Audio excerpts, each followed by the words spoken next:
My name's Moses Bully. I'm a Maasaï by tribe, born in a family of 17. And my father was a herdsman and polygamous. He had four wives. I'm born in Loitoktok sub-county of Kajiado County. I'm also married to Naomi, and I have 2 children. My name is Naomi.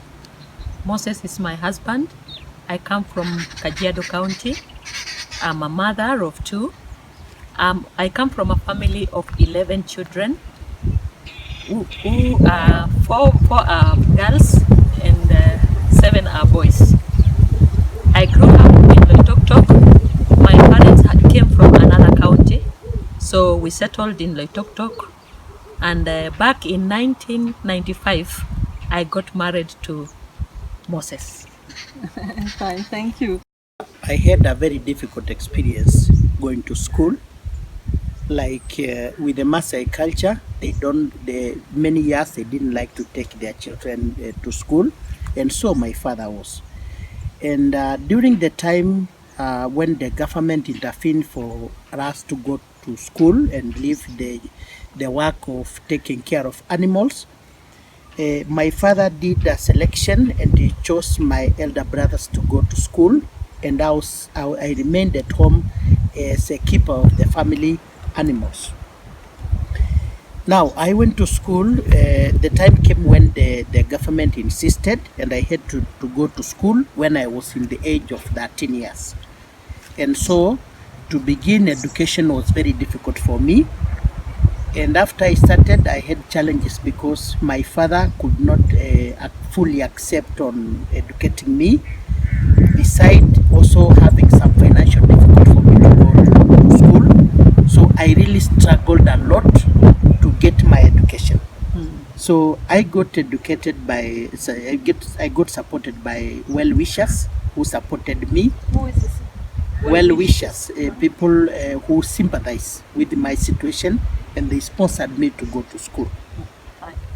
When I finished school and got a job, I always felt like it is good to help other unfortunate children who come from the same environment, especially in Maasaï land, where children are not, education is not very important to them, and if poverty also is undermining their willingness to study. And that's how I came about to try and help the children to get a good education through a conducive environment for learning. Okay, thank you. And it is the same story for you also, Naomi? Yes, it's almost similar story, because having said that my parents came to this county from another county, they came here when they didn't have work to do. They were jobless, and they didn't have a land or a home. So we had to look for the owners of this land to help us get somewhere where my father and mother could put up a structure that we could call home, but it was not a permanent home. So having come from that poor background, my parents were not able to take me to secondary school. When I finished my primary school, I could not advance to secondary school because of lack of school fees. So back in those years, there was some missionaries who came in one church at Oloitoktok to come and preach the word of God, and they were told about me by the pastor, and they offered to help me because I had passed very well my primary education. They offered to help me to go and study secondary education, and that is why I got secondary education, and later they took me to college. I studied nursing, so this time I'm a holder of a diploma in nursing. Can you give us some words about the old school? This started early December 2017. From where I live and try to do business, there was only one private school within that society. And the person who was running that school, the husband died, and then the mother could not continue supporting the school, so she decided to close it indefinitely. But before she did, she approached me and told me whether I can help because she's unable to run the school since many children were not able to pay school fees to run the education system in the school. And this was due to persistent droughts which have been falling that area. And so I felt, I got compassion to go and try to assist these children because they had nowhere to go. The other schools were very far and congested. So I had to think about trying to let the school continue. But after starting the school, after 1 year or maybe 4 months, many children came back to join the school. And now I had a population of about 200 children who are in that school, and they like the school so much. Then I discovered that I had a problem because the land which the school lies, the owner wanted to expose the land, and so I had only up to the end of this year, December, to relocate the children to a new school. And that's when we came up with Naomi and decided to go and rescue these children from the school being closed, and then they go away where the other schools are very far, and some children who are very young, they could not commit to those schools. And that's how the idea of a new school came about. And the major thing is that we are relocating the children to a new school because they had no school. We agreed with Naomi to use our own resources to support the children. And the way we got our resources, we were able to take some loans from the bank. We were able also to get the little money from the businesses that I run and try to build the school, which the global budget is about 6.5 million. When it comes to an end, that is 6.5 million Kenya shillings, until we finish. So far, the project stands at about 3 million, and it is lacking the roof, it is lacking the doors and the windows. And also, we haven't started the dining hall for the children, and also the kitchen. We haven't started any plan. And as we talk, we have 10 classrooms in place, and we have the office block, which for administration block. That's where we are now. And we are thinking about looking for more support to make sure that by the end of September, we have finished the roofing, because in October, the rains will start coming. And so if we can't roof by September, it's difficult to do the roofing in the month of October, November, and December. And then from there, we hope to finish the school before the end of November, so that the children can come in January next year. Okay. So it's a very important project, of course. And about your vision of education now, you told us that you want to do a pilot school. What can you give us some words about this idea? Yes, Monique, in Africa, we have so many educational or institutions or schools, but they lack conducive environment to learn. Like, they lack facilities, they don't have things like computer, classrooms are bad, they're bad in shape, and even the environment is not friendly at all. So I thought, because of the experience that I had in my school, to try and make a modern school where children, after the children arrive to school, they get food for them to be able to concentrate in the classrooms. I thought of also putting enough facilities like books, balls for games, and also having enough teachers in the school. And I plan to have a computer lab where the children can learn basic skills in computer to enable them catch to the developing world.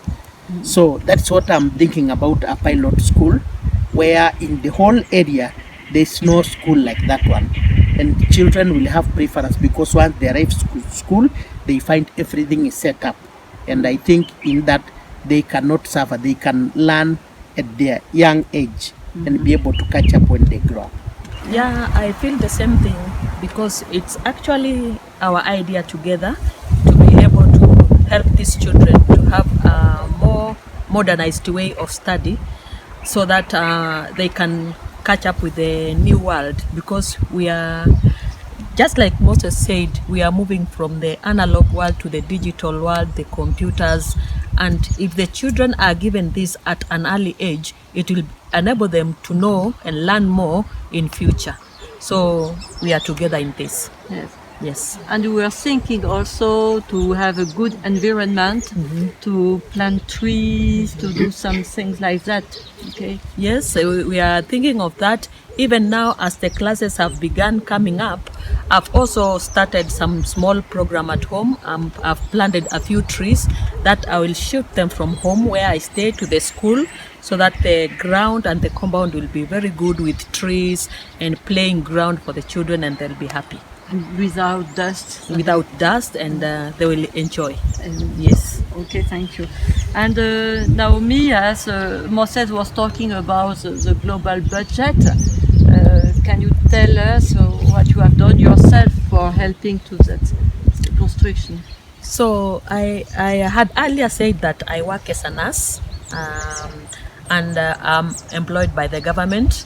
And being a government employee, we are entitled to take some loans. So to push the idea of Moses and me together, to put it together, I had to go to the bank and ask for some money, whereby I was given 1.5 million. And this is how we kicked off the building of the classes. And as Moses has said, now it is standing at 3 million. Moses also looked for other money from his business, and then we were able to build the classes until where they are right now. You realize that we still don't have the roof, but we don't have any more money left. And for the loan that I have taken, the government will be able to deduct from my salary for the next 6 years. So from now, that is 2019, 6 more years, it will be like 2025. That is when I'll be through with the loan. Yes. And I have to precise that the rate of the loan is different from our country, because you are talking about 18% for your loan. Yes. Okay. Yeah. So, Naomi, Moses, what are you expecting from us now? Okay, Monique, we are happy, first of all, to meet you. You came to Kenya, and you came to assist people who are needy, especially in water. And we would like to kindly request, if it were possible, you also focus education as the second line of development. After water, education is important. And we are kind of requesting, if you can be able to assist us through you personally and your friends, so that we finish up the school and the children can continue having education beside just getting water. It's very, very important. And right now, from the winters, the major thing that we are trying to run after within a deadline is the roofing. And then thereafter, there's also other costs like the windows, the doors, the chairs for the children, and other buildings which you need to bring them up. So, but for now, we have a humble request and say we wish if you can assist us roof the school. Yes. It's a matter of urgency.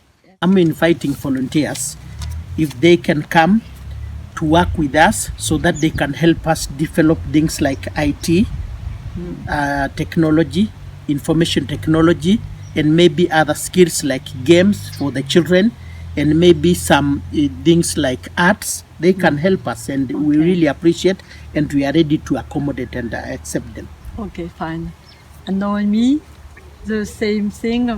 Would you like to add something about Yeah. what you are Yeah. waiting from us? Yes, we will be very happy, indeed very happy, if we can have some help to help us finish the classes. And as you realize, Moses has said that all classes are coming up together with the office, but there are still very few other very important structures that we wait to build, like the kitchen and the computer classes. And if we can get some aid, we will be very happy. As well as also, I invite friends of goodwill to come and visit and see what we are doing for